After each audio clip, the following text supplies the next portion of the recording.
Olá, tudo bem? Olá, eu sou o professor Diego Morfeu e eu estou aqui mais uma vez com você para a gente começar uma conversa hoje com um convidado muito especial, que é meu amigo professor Elcio Alcântara, professor de Direito Constitucional e de todos uma série de disciplinas aí.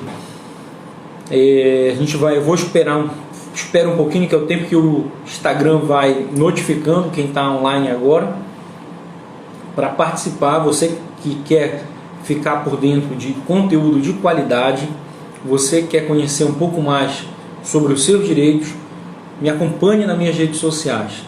Me acompanhe no Facebook, no Telegram, no Instagram, estou em todas as redes sociais. Não sei nem, são tantas redes sociais que eu não sei nem mais em qual que eu estou. Estou no Twitter, tá certo? E sempre no mesmo nome, Diego Morfeu.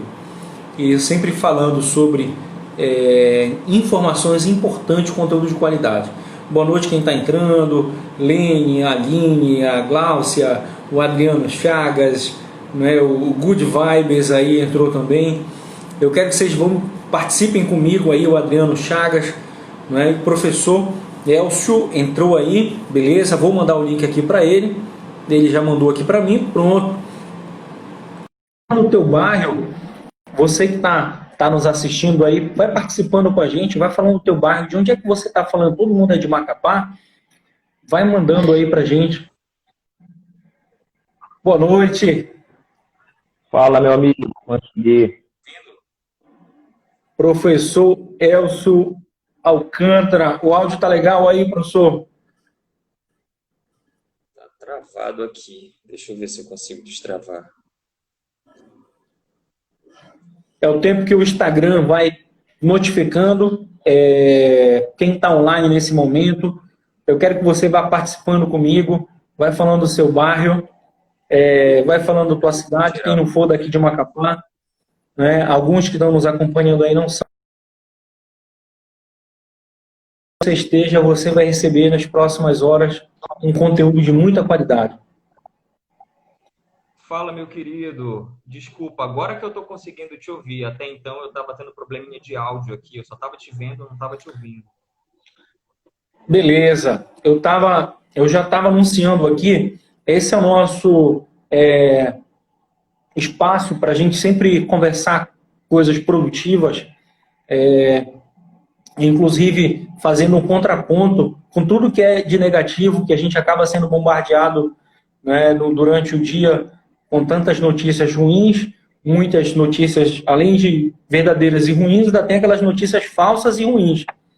Não é? Então, esse é o espaço que a gente está aqui aproveitando nas nossas redes sociais para falar sobre coisa boa, conteúdo de qualidade. Essa é uma transmissão que está sendo feita no Instagram e também está sendo compartilhada no nosso canal no YouTube e no nosso Facebook, e além do perfil do professor Elcio. E também quem é seguidor dele lá também pode acompanhar ao vivo com a gente. Professor, boa noite. Nem todo mundo que está nos assistindo aqui foi nosso aluno, então algumas pessoas de repente não conhecem o senhor, e eu queria que o senhor se apresentasse, né, em poucas palavras, um pouco do seu perfil profissional. Beleza. Primeiramente, vocês estão me ouvindo? Tá dando para ouvir bem aí? Confirme com a gente se o áudio está legal, o áudio está bom. Para mim está excelente. Ah, ótimo. Aqui também está chegando legal, perfeito.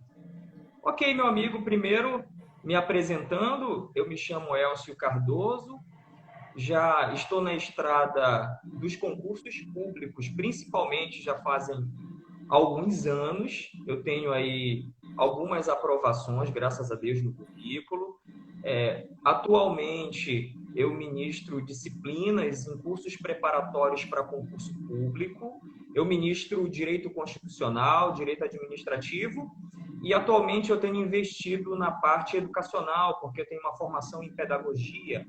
Eu sou pedagogo e hoje eu trabalho conhecimentos pedagógicos e legislação educacional, que é um tema que eu tenho trabalhado em um curso online, que é o Direção Concursos, que é um curso de envergadura nacional.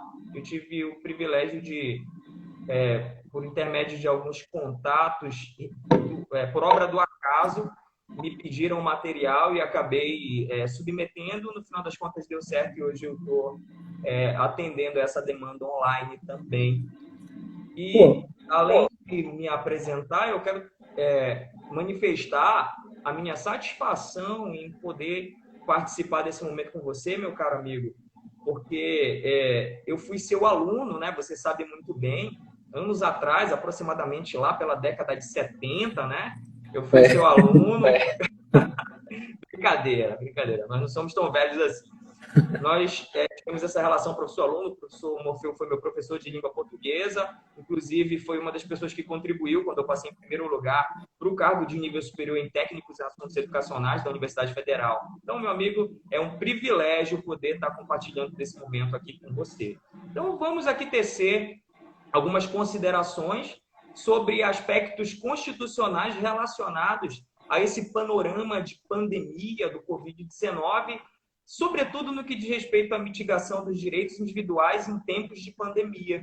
É essa a base aí do que a gente preparou para conversar, né? Para trocar uma ideia aqui sobre isso, a conversa do meu grande amigo, professor Diego Morfeu. Obrigado pela referência. Claro que eu fico muito feliz porque eu lembro de alguns alunos assim, como do senhor, eu lembro de alguns alunos que hoje são professores e são servidores públicos, eu encontro aí pela rua, eu lembro principalmente desses que se destacaram muito, porque eu lembro sempre que o senhor sentava na frente e aí, né, o senhor era sempre muito participativo e perguntava muito, então se o professor não tivesse bem preparado mesmo, era capaz até de nem entrar na sala com o senhor lá. Não, que isso. Não, mas tem alunos que são bacana, né? Hoje a gente sabe, porque hoje eu estou aí junto, a gente compartilha momentos de sala de aula, né?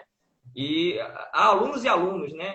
Existem aqueles que estão ali querendo realmente sugar o professor no bom sentido, e existem aqueles sacaninhas também que estão ali tentando dar uma cutucada, dar uma testada, né? E a gente realmente sempre tem que estar muito bem preparado. Eu fui o tipo de aluno que estava ali para aprender, queria sugar o professor, queria aproveitar o que ele tinha para me ensinar, né? E isso aí foi bom, porque, graças a Deus, eu consegui colher bons frutos, né? Desse mundo aí tão concorrido. Tão concorrido. Professor, a questão do...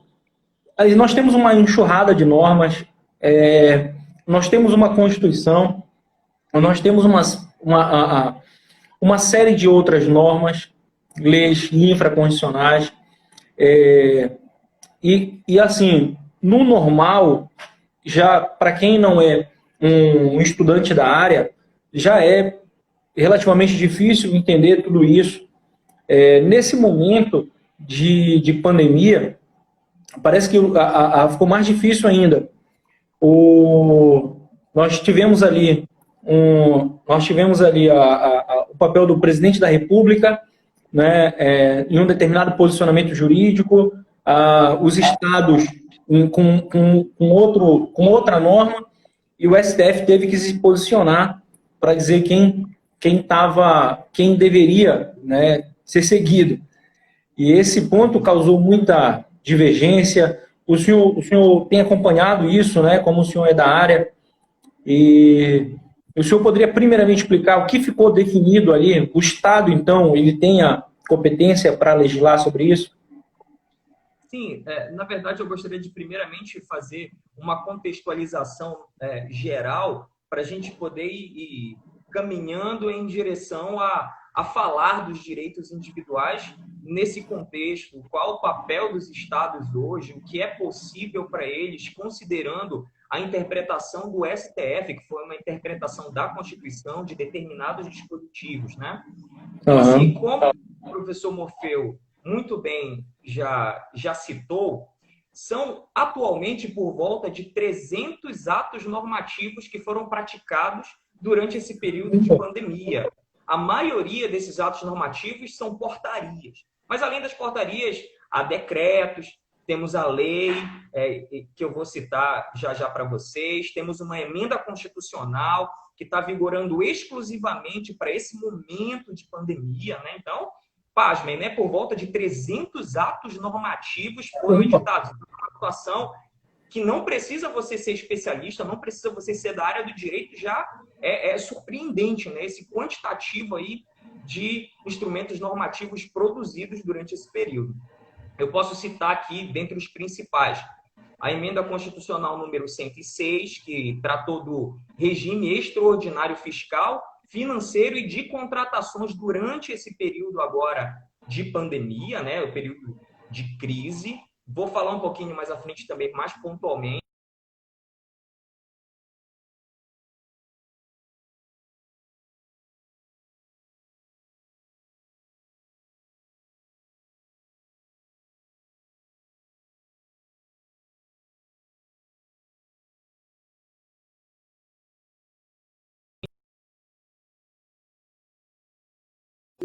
Não vem ao caso a gente explicar tecnicamente o que são cada um desses elementos, né? Até porque a gente ouve muito, eu estou em quarentena, né?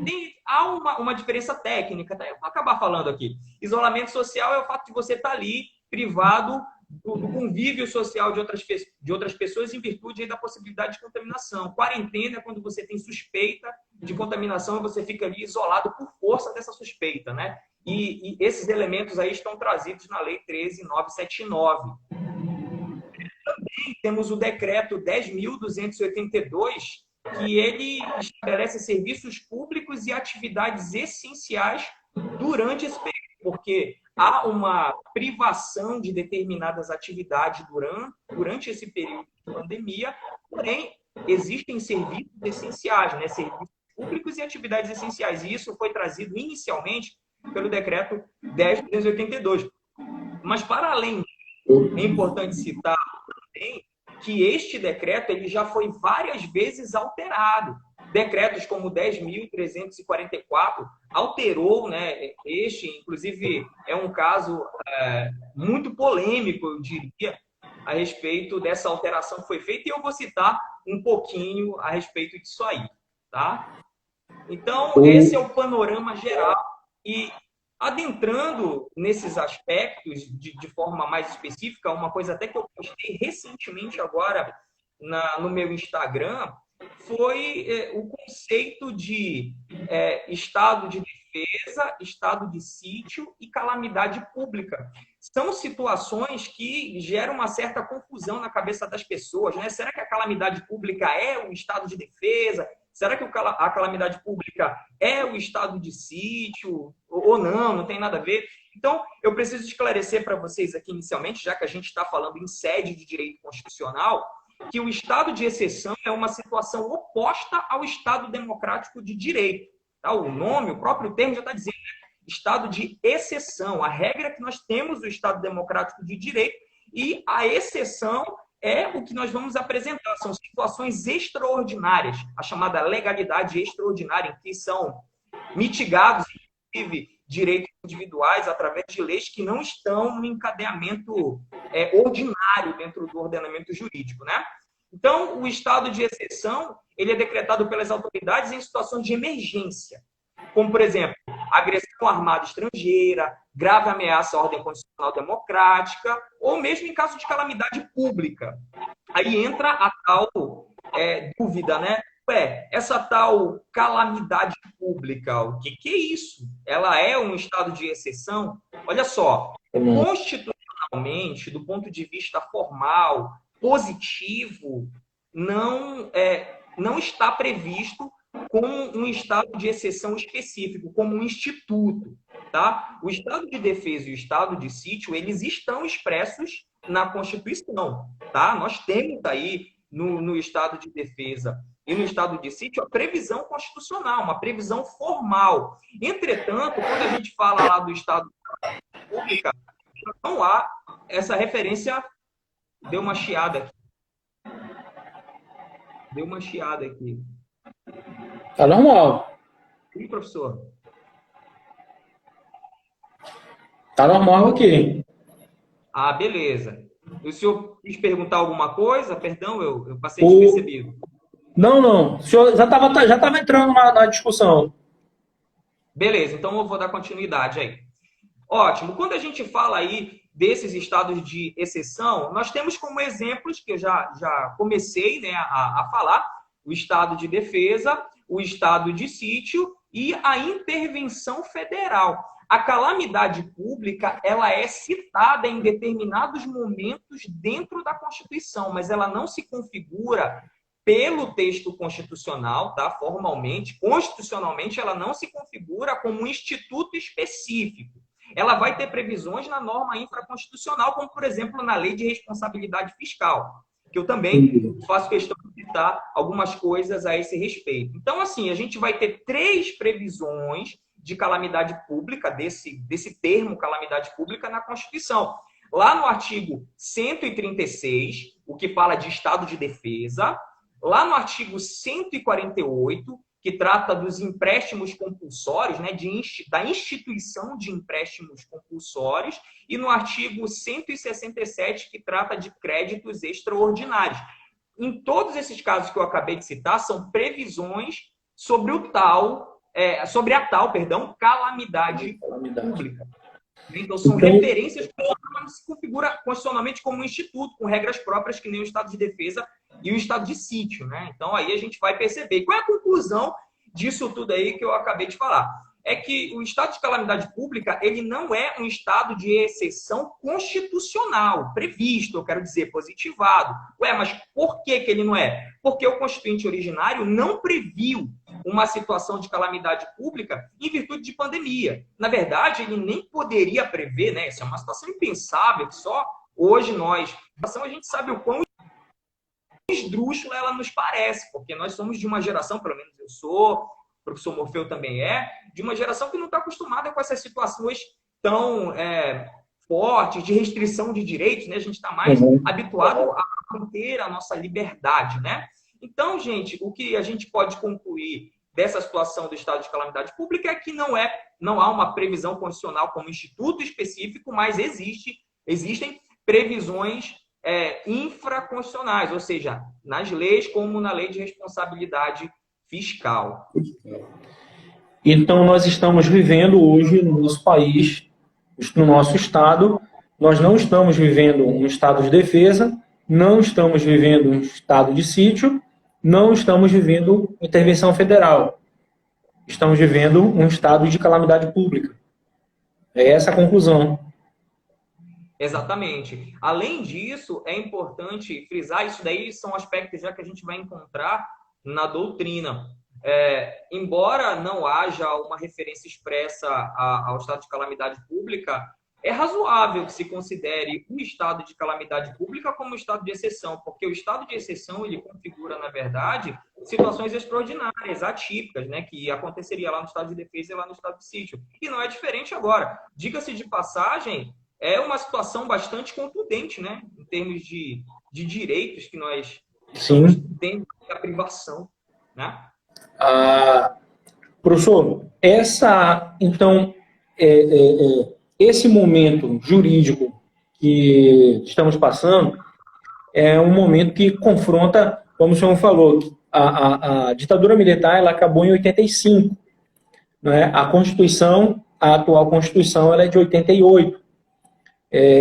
Então, essa geração para cá, né, de 90 para cá, a gente não, como o senhor bem colocou, nós não vivemos um momento, nós não vivemos uma tamanha repressão assim, de direitos como nós estamos vivendo agora. Nós não estamos numa ditadura militar, está muito longe disso. Está muito longe disso. Mas nós estamos com alguns direitos fundamentais, direitos esses que nós aprendemos que são inalienáveis, imprescritíveis, muitos ali, boa parte deles aprendemos até que eram bastante protegidos, mas nós vivemos hoje um momento que eles são relativizados e algumas pessoas elas se insurgem contra isso, alegando a Constituição. Né? O mais notório é o direito de ir e vir. Né? Então, não há respaldo para isso. O senhor está dizendo assim, que não há fundamentação jurídica para isso. Por exemplo, uma pessoa que ela queira sair de casa no rodízio, que não é o número, a placa dela, ela não poderia impetrar um habeas corpus para ir ao local que ela quiser? Muito interessante o seu questionamento, professor. E isso me remete à ideia de limites constitucionais. Aí eu vou fazer aqui uma contextualização rapidinho que me ocorreu para fazer esse link e colocar em seguida os direitos fundamentais. Que não há, do ponto de vista constitucional, né, previsão constitucional, não há expressamente limites ao poder de reforma, nesse caso Olha, agora, exatamente aí, ó. pública, né? E de Você está modo que... acompanhando aí a pergunta, olha. Foi exatamente a colocação do nosso amigo aí, contribuiu com a pergunta dele, olha. Uhum. Eu estou tendo dificuldades aqui de acompanhar, tá muito embaçado aqui para mim. Não sei se é a luz. Mas foi nesse sentido, que a colocação dele foi nesse sentido que eu falei. Ótimo. Os limites, né? Beleza. Então, continuando e lembrando aqui, relembrando também, nesse mesmo sentido, sobre os limites ao poder de reforma constitucional. Vocês lembram que as pessoas aí que estão estudando direito constitucional há algum tempo devem lembrar que existem 3 tipos de limites: o limite formal, o limite material e o limite circunstancial. E o limite circunstancial ao poder de reforma constitucional, ele diz respeito exatamente à intervenção federal, estado de defesa e o estado de sítio, né? Então, assim, já fazendo o link aí que eu gostaria de fazer. Imagina que nós estamos vivendo um estado de calamidade pública em que a Constituição não prevê limites sequer para o poder de reforma constitucional, de modo que houve uma emenda constitucional atualmente, né, fazendo certas restrições, aí pega a carona do que o professor Morfeu comentou, né, restrições a direitos. E se estivéssemos vivendo, por exemplo, um estado de defesa, um estado de sítio, isso não aconteceria. Não poderia haver reforma. Por exemplo, em 2019, interessante. intervenção federal. E o que aconteceu durante o ano de 2019? Praticamente todinho, de fevereiro a dezembro. Não houve uma emenda constitucional. E agora já houve uma prevendo algumas restrições, inclusive, né? E isso aí se dá justamente ao fato de que, juridicamente, isso é uma novidade, não há uma regulamentação mais expressiva para tratar disso. E diga-se de passagem, hoje esse estado de calamidade pública está se demonstrando muito mais severo do que foi a intervenção federal de 2019 no que diz respeito à privação de direitos, né? A intervenção na esfera de direitos individuais das pessoas. E aí, nessa mesma perspectiva, surgiu a emenda constitucional número 106. Professor, Não sei se deu para ler a pergunta agora aí? Deixa eu pegar aqui, deixa eu fazer contato aqui com a minha equipe de produção rapidinho. Mostra Professor, aqui, esse aqui uma... tá muito... Eu estou quase sem te ver. Mas está tranquilo. Deixa eu pegar um outro celular, com licença.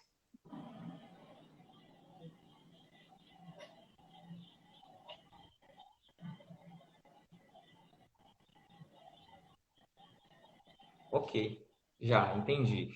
Falar aí mais especificamente sobre o direito de ir e vir, né? Então, isso aí é uma questão que vai girar em torno exatamente do ponto gerador que o professor Morfeu falou, que diz respeito à competência federativa para apresentar restrições de direitos. Em tese, havia lá, inicialmente, uma discussão, porque, imagina, o governo federal estava apontando para determinado sentido, dizendo, olha, isso aqui é serviço essencial.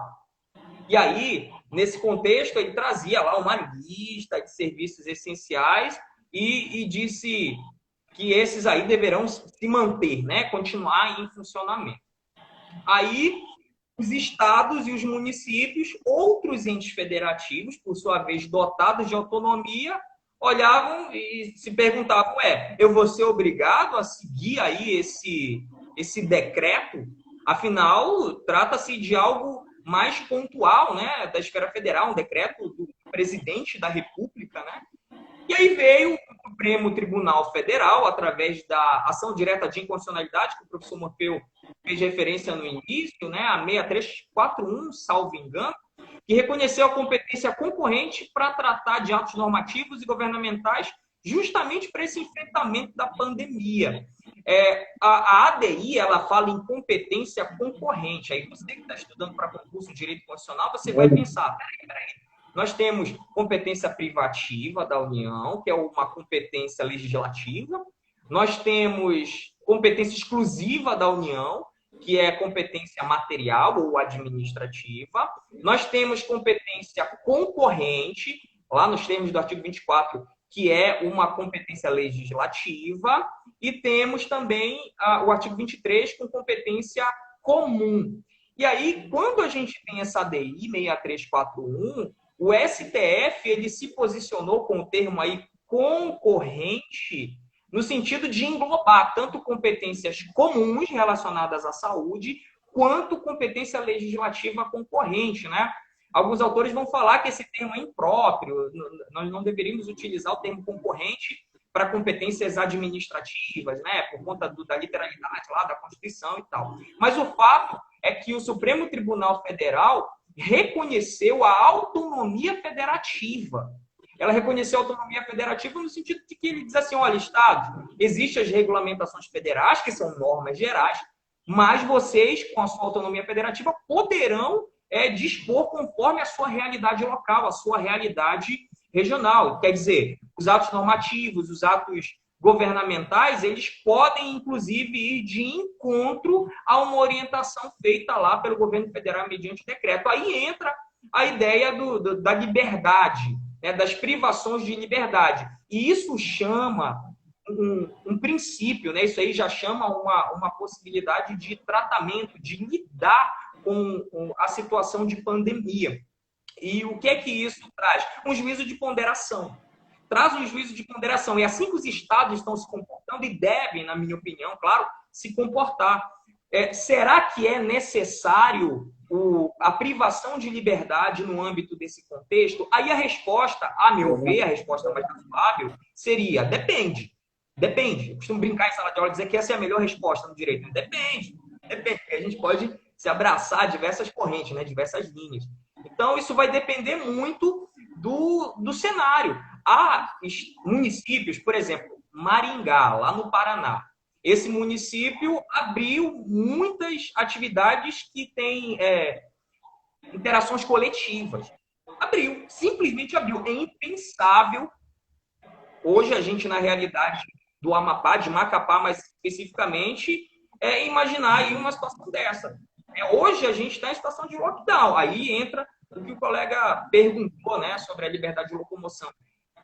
Caberia habeas corpus? Olha, do ponto de vista jurídico, cabe atacar, sim, porque há uma privação da liberdade de locomoção quando se coloca rodízio, quando se coloca aí limitações a você sair, tem que estar indo para determinado lugar e tal. Realmente, há uma privação clara aí da liberdade de ir e vir. Mas isso, do ponto de vista da razoabilidade, né, do princípio da proporcionalidade, que é aquela adequação entre meios e fins, temos que nos fazer a pergunta, será que aqui no Amapá, em Macapá, precisava disso? Já precisava disso? Aí é uma questão política, né? Porque, tecnicamente, se tiver pautado no princípio da proporcionalidade e for possível, se não for possível combater isso de outra maneira para evitar a morte, aí a gente se abraça a outros princípios, diga-se de passagem, né? Dignidade da pessoa humana, direito social, a saúde, direito à vida. Será que esses princípios, esses direitos não preponderaram à liberdade de locomoção? Lembra da adequabilidade dos princípios e direitos previstos na Constituição? Um cede espaço para o outro ser exercido e não ser violado, e fica esse jogo, né, de adaptabilidade. Então, nesse sentido, vai depender aí da razoabilidade de realmente ocorrer essas medidas, né, mais restritivas. Professor, eu acho que o que acontece, eu uso essa técnica para estudar e para ensinar, assim como língua portuguesa, direito, de a gente perceber que tudo isso que nós estudamos nos livros, tudo isso nos cerca, né? Então, muitas vezes o meu aluno vai me ver lá dando uma aula com trecho de uma música, né, de um poema, muitas vezes a fala ali, uma fala muito simples. Assim, muitas vezes o candidato que está estudando para concurso, o próprio acadêmico de direito, ele está ali estudando ADI, ou está estudando a limitação das normas, poder originário, e se ele não consegue visualizar isso, que tudo isso está muito claro, né, assim, no momento atual, muito propício à discussão. Então, é muito mais fácil você que está estudando para concurso observar o que está acontecendo no nosso país, né, na política, na edição dessas normas, desses decretos, e tentar ali se contextualizar no que você está estudando. Né? Porque quando o candidato consegue fazer esse link, falar assim, realmente, exatamente, essa notícia que eu vi aqui na televisão agora foi o que eu tinha lido ali, né? Nós estamos vendo aqui um cesseio de liberdades, de direitos individuais, então é um momento oportuno para o cara, né, ir lá no livro e falar, mas que são direitos individuais, né? Bora relembrar, bora revisar. Então, entrar com uma ADI foi no STF, né? Então é um momento, o que é uma ADI? O que é, né? Qual é a composição do STF? Quais são as delegações, as competências? Né? Então, essa discussão que a gente faz aqui demonstra exatamente isso, que é o momento para quem está estudando, acadêmicos, juristas, né, advogados e todo amante do direito aí, né, a professores, a perceber que isso é muito atual, né, essa discussão muito atual. Professor, eu queria que o senhor falou muito do STF, o senhor como professor de Direito Constitucional, quando o senhor vê uma manifestação, independente da bandeira política que esteja sendo levantada lá naquela manifestação, mas quando o senhor vê numa manifestação alguém levantando uma bandeira pedindo para fechar o STF ou fechar o Congresso Nacional, qual é a sua interpretação assim qual a sua reação quando você vê uma manifestação nesse sentido, pedindo especificamente isso? É uma situação muito delicada, porque, na verdade, envolve muitas paixões isso, né? Hoje, a gente vive um cenário muito polarizado, em que a gente tem o Y para um lado e o X para o outro, e se você não é X, você é Y. Fica assim, né? Então, meio que polarizou, e esse movimento de polarização, que eu acho, a meu ver, né, minha opinião pessoal, totalmente descabido, porque a gente vive numa pluralidade, no pluralismo político, né? Pluralismo de ideias e exatamente, uma referência constitucional, né? Exato, né? Um fundamento. E olhando esse movimento, a gente percebe que, de repente, está faltando alguma base educacional que nos prepare a ser mais pensadores, vamos dizer assim, né? Menos executores e mais pensadores. Aí o que acontece? Quando uma decisão do Supremo Tribunal Federal ou quando uma medida do Congresso Nacional contraria determinados grupos políticos, eles vão falar, fecha tudo. Então, é assim que eu consigo visualizar, do ponto de vista racional, né, na minha razoabilidade, essas manifestações. São grupos, como você falou, bandeiras, né, que levantam e se sobrepõem a outras ideias. Muitas vezes, eu não estou falando que é geral, tá? Muita gente aí defende o seu ponto de vista e eu respeito isso. O problema não é defender a bandeira X ou a bandeira Y. Esse não é um problema. Sim. O problema é a pessoa, tipo, os meus amigos são da bandeira Y, então eu sou bandeira Y agora. Eu não sei de nada, não sei o que está dizendo, nada com nada ali. Mas acaba sendo influenciado. É esse tipo de movimento que eu acho negativo, né? Uma polarização cega. Muitas vezes as pessoas estão ali porque estão influenciados por um meio, pela família, pelos amigos, ou algum meio no qual eles convivem. E eu vejo que esses movimentos de fecha tudo aí vem muito nesse sentido. O senhor é uma pessoa muito educada, usou um eufemismo dizendo que falta um pouco de instrução educacional para quem levanta uma bandeira nesse sentido. Eu pergunto sobre o ponto de vista jurídico para quem ainda insiste numa defesa nesse sentido e está nos assistindo. É possível a Constituição que rege o nosso país, existe alguma possibilidade jurídica disso acontecer nessa nossa Constituição atual, professor? O fechamento do Supremo Tribunal Federal?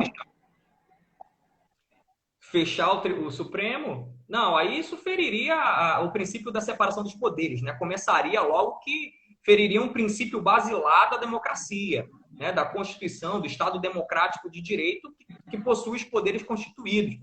E fechar Supremo Tribunal Federal, fechar Congresso Nacional seria uma afronta, né? Isso daí poderia acontecer em forma de ditadura, mas, claro, passando por cima da Constituição Federal de 88 e implementando uma nova ordem jurídica. Seria um golpe de Estado, né, que proporcionaria isso. Tecnicamente, eu vejo que não teria viabilidade de haver qualquer medida nesse sentido, né, salvo se houvesse realmente um golpe de Estado. Ou seja, assim, o ideal é que quem for para uma manifestação política leia a Constituição antes.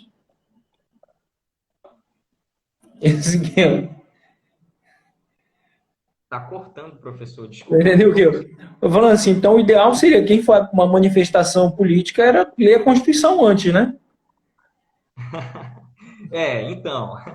Eu não diria que é impossível. Eu não diria que é impossível. O golpe de Estado poderia ser dado como já foi dado em outros momentos históricos, né?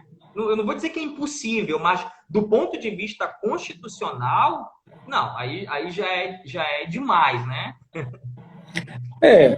Obviamente, né? Claro que se houvesse um golpe, nós estaríamos falando de um novo... Aí haveria um novo poder constituinte originário, né? Haveria... uma nova conjuntura, né? Mas nesses termos, essa Constituição, por mais emendada que ela esteja, ela tá valendo, tá boa, né? Sim. Ela atende esse é o pressuposto do poder constituinte originário, né? Na verdade, o poder constituinte originário, ele se fundamenta na ideia de que a sociedade está totalmente, ou então, de alguma forma, suprida, atendida nos seus anseios. Uma vez que ela deixa de ser atendida nos seus anseios, aí desperta-se o poder constituinte originário para reformular aquela ordem jurídica, para poder atender os anseios, porque a Constituição não é um fim em si mesma. Ela é um documento, a lei maior, né, de um Estado constitucional, que visa demonstrar, assegurar, organizar o Estado e demonstrar ali, sobretudo, quais direitos fundamentais precisarão ser assegurados, garantidos, né? Enfim, existe uma discussão muito grande por trás disso tudo aí, na doutrina e tal, mas a grosso modo, sendo bem objetivo para o nosso propósito, realmente, quando há essa necessidade social, entraria no conceito de Constituição, conceito sociológico, conceito político, né? Enfim. E aí sim o poder constituinte originário despertaria novamente para readequar a esses fatores. Professor, a gente tem com o avançado da nossa hora, eu sempre que eu converso com algum professor aqui, sobretudo com esses professores assim, experientes em concurso público, que tem toda uma carreira aí invejável dentro dos certames, como candidato, como professor, eu sempre peço que para quem está nos assistindo, que está se preparando para concurso, qual a sugestão que o senhor dá nesse período de isolamento social, umas 3 dicas de estudo para o candidato de uma matéria ou de uma metodologia específica, o que o senhor diria para o nosso aluno que está se preparando para concurso? É muito complicado nós conseguirmos manter o ritmo, manter a naturalidade diante de uma situação que mexe com o nosso emocional. o lado emocional durante o isolamento social ou mesmo a quarentena, né, quem tenha qualquer suspeita de contaminação, fica muito abalado. E, claro, é compreensível muitas vezes que você desacelere, que você não consiga manter o mesmo ritmo de estudos. Isso é totalmente compreensível. Todavia, é muito importante, inclusive, manter uma organização escrita. Você tem um quadro horário em que ele está ali construído, mas hoje a tua realidade não consegue mais se encaixar naquele quadro horário. Aí você está preocupado com a sua família, você está preocupado com seus amigos, você está preocupado se amanhã você vai estar vivo. É uma realidade, né? A gente vê aí tantas pessoas, jovens inclusive, sendo levados por esse momento, né? Por esse vírus, enfim. Então isso tudo preocupa muito e desestabiliza. Mas uma dica que eu posso dar é sempre faça e refaça a sua organização. Porque quando você refaz, você está tentando se adequar. Agora, quando você verifica, eu não estou cumprindo, quando acabar esse momento, eu volto. Pois é, mas quando vai acabar esse momento? Essa resposta eu não tenho. O professor Morfeu não tem. Nós não temos. E o tempo vai passando e uma hora isso vai restabelecer a normalidade. Agora, a gente não pode pensar se esse dia vai ser amanhã, se vai ser daqui a um mês, se vai ser no ano que vem. Por isso que é importante você sempre estar em busca de se organizar, se reorganizar para cumprir minimamente que seja uma rotina de estudos. Claro, se você tem o desejo de ser servidor público, de pleitear um cargo melhor. Esse é o primeiro ponto que eu daria. O segundo ponto é você investir num bom material, né? Você recorrer a videoaulas. Sempre tome muito cuidado com as informações, porque vocês vão ver informações de todos os tipos. Uma dica que eu dou, independentemente de material, porque existem muitos materiais legais por aí, vai resolver questões.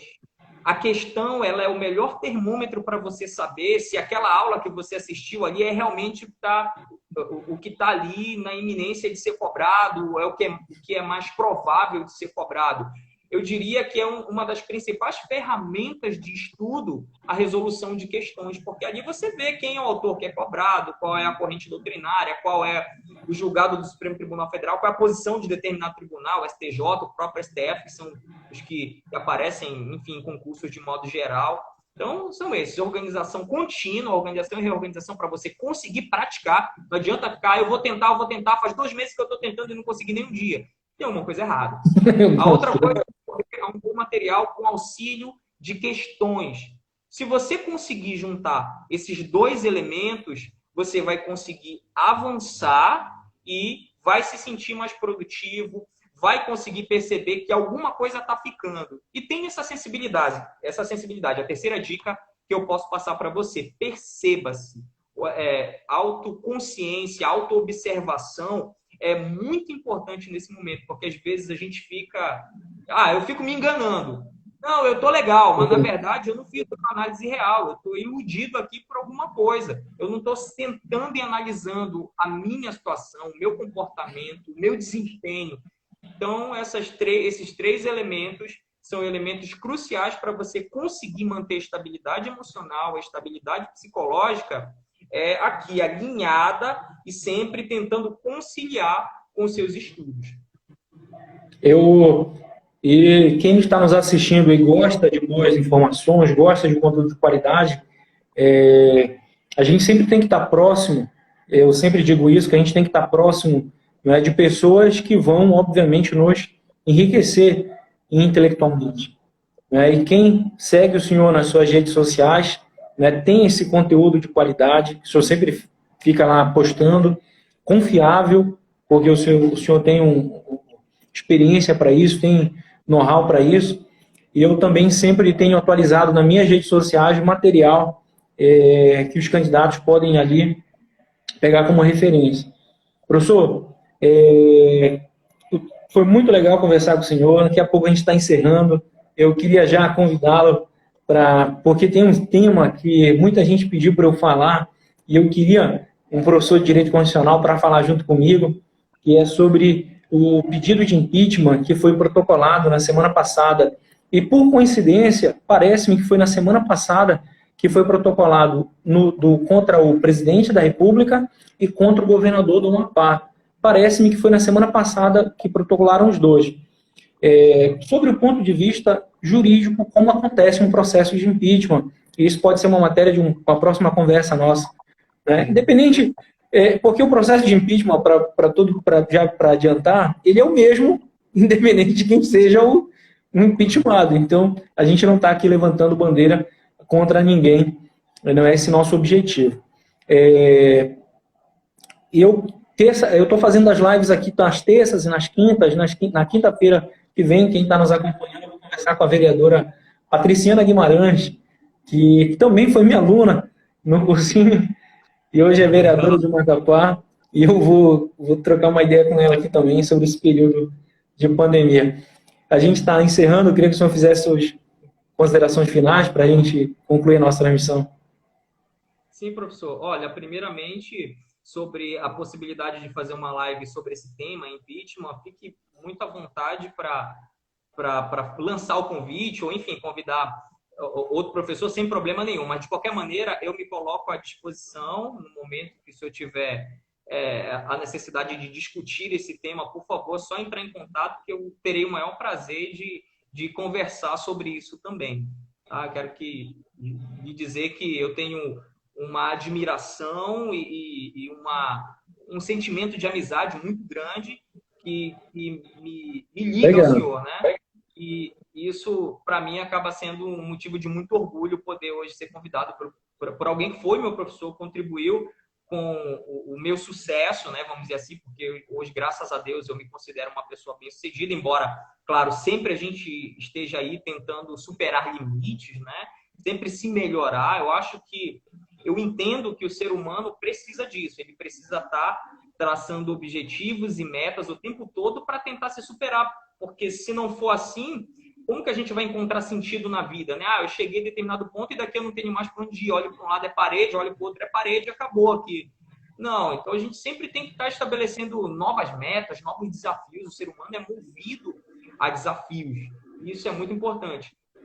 Só para reforçar o que o professor Morfeu falou, a respeito das redes sociais, atualmente, é bem recente mesmo nas minhas redes sociais, poucos meses, 2 meses, algo assim, que eu resolvi investir nisso. E aí eu estava organizando estrutura e tal. Olha, por exemplo, agora eu estou vendo embaçado aqui, escura a minha tela. Mas por quê? Porque eu estou com luzes aqui na minha frente para ver se eu jogo uma imagem boa para vocês. Aí ele acabou ofuscando a minha. Por isso que eu estou tendo dificuldade de ver na tela, né? Eu estou tentando aqui.